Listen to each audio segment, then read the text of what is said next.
പകുതി വില തട്ടിപ്പിൽ പ്രതി അനന്തു കൃഷ്ണന്റെ ജാമ്യാപേക്ഷ വിധി പറയാൻ മാറ്റി. മൂവാറ്റുപുഴ കോടതിയാണ് കേസ് പരിഗണിച്ചത്.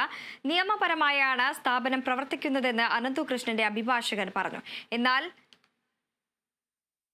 നടന്നത് വൻ തട്ടിപ്പാണെന്നും ജാമ്യം അനുവദിക്കരുതെന്നും പ്രോസിക്യൂഷൻ പറഞ്ഞു. വിവരങ്ങൾ രേണുക രാജേന്ദ്രൻ പങ്കുവയ്ക്കും. രേണുക, വിവരങ്ങൾ എങ്ങനെയാണ്?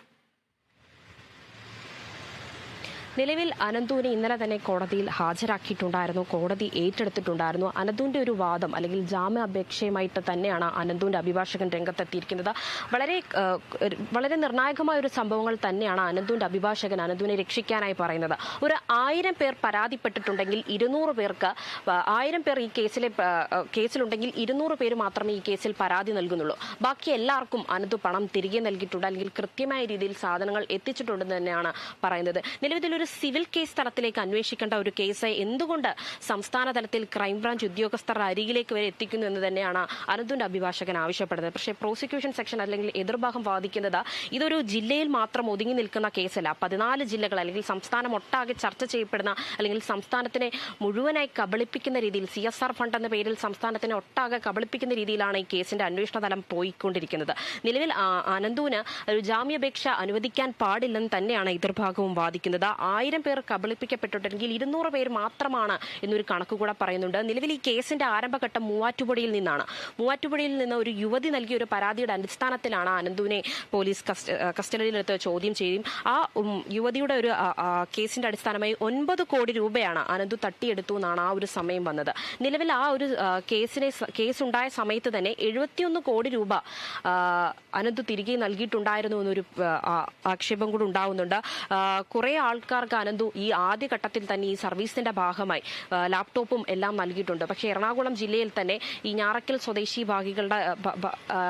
സ്വദേശത്ത് ഉണ്ടായിരിക്കുന്ന ഒരു സംഭവം നോക്കുകയാണെങ്കിൽ തയ്യൽ മെഷീൻ ആദ്യം നൽകിയിരിക്കുന്ന തയ്യൽ മെഷീൻ നിലവിൽ ഇപ്പോൾ സർവീസ് ചെയ്യുന്നില്ല, അല്ലെങ്കിൽ നിലവിൽ ആ ഒരു തയ്യൽ മെഷീൻ ഉപയോഗിക്കാൻ കഴിയാത്ത അവസ്ഥയിൽ എന്നൊരു ഇതും കൂടി ഉയരുന്നുണ്ട്, ഒരു ആരോപണങ്ങൾ കൂടി ഉയരുന്നുണ്ട്.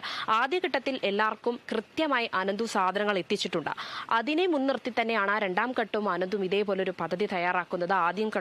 ആദ്യഘട്ടത്തിൽ എല്ലാവർക്കും എത്തിച്ചു എന്ന രീതിയിൽ മറ്റുള്ളവരിൽ ഒരു വിശ്വാസത പകർത്തിക്കൊണ്ട് രണ്ടാം ഘട്ടവും അനന്തു ഈ നീക്കങ്ങളുമായി മുന്നോട്ടെത്തിക്കൊണ്ടാണ് നിരവധി കേസുകൾ ഉണ്ടായിരിക്കുന്നത്. ആദ്യഘട്ടത്തിൽ കൃത്യമായി നടക്കുന്നുണ്ട്, രണ്ടാം ഘട്ടത്തിലുള്ള പദ്ധതികൾ നടന്നുകൊണ്ടിരിക്കുകയെന്ന് തന്നെയാണ് അനന്തുവിന്റെ അഭിഭാഷകനും കോടതിയിൽ വ്യക്തമാക്കിയിരിക്കുന്നത്.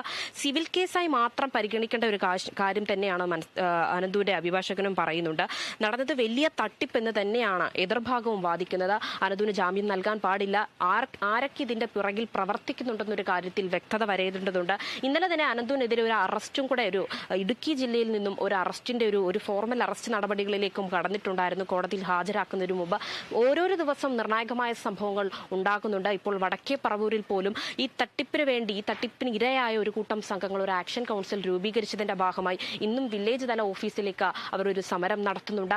അവിടെ ചെന്ന അനന്തുവിന്റെ ഭൂമി ഇടപാടുകളുടെ രേഖകളും സ്വത്ത് കൈവകാശവും മനസ്സിലാക്കുന്ന രീതിയിലുള്ളൊരു ഡോക്യുമെന്റ് തയ്യാറാക്കിയതിനു ശേഷം കോടതിയെ സമീപിക്കാൻ തന്നെയാണ് ഈ തട്ടിപ്പിനിരയായ ഒരു കൂട്ടം ആളുകളും ശ്രമിക്കുന്നത്. നിലവിൽ ഇപ്പോൾ അനന്തുവിന് ജാമ്യാപേക്ഷ അല്ലെങ്കിൽ ജനതുവിനൊരു ജാമ്യാപേക്ഷ പരിഗണിക്കത്തില്ലെന്ന് തന്നെയാണ് മനസ്സിലാക്കാൻ കഴിയുന്നത്. ഈ കോടതിയുടെ ഭാഗങ്ങളിൽ നിന്നാണ് ഇത്തരത്തിൽ പരാതികൾ ഉയരുന്നത്. ഇപ്പോൾ നിയമസഭയിലേക്ക് സംഭവങ്ങളുടെ ഇത് എല്ലാ നമ്മുടെ നാട്ടിൽ